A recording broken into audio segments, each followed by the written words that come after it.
कर्पूरगौरं करुणावतारं संसारसारं भुजगेन्द्रहारं सदा वसन्तं हृदयारविन्दे भवं भवानी सहितं नमामि। मन्दारमाला कलितालकाये कपालमालं गीतसुन्दराय दिव्याम्बराय च दिगम्बराय नमः शिवाय च नमः शिवाय।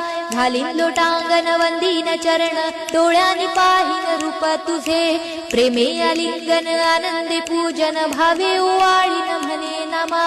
त्वमेव माता पिता त्वमेव बंधु सखा त्वमेव विद्या द्रविणं त्वमेव सर्वं मम देव।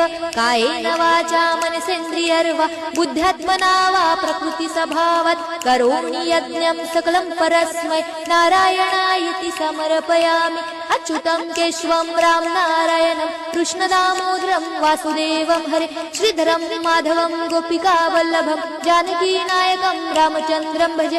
हरे राम राम राम हरे हरे हरे कृष्ण कृष्ण कृष्ण हरे हरे हरे राम राम राम हरे हरे हरे कृष्ण कृष्ण कृष्ण हरे हरे।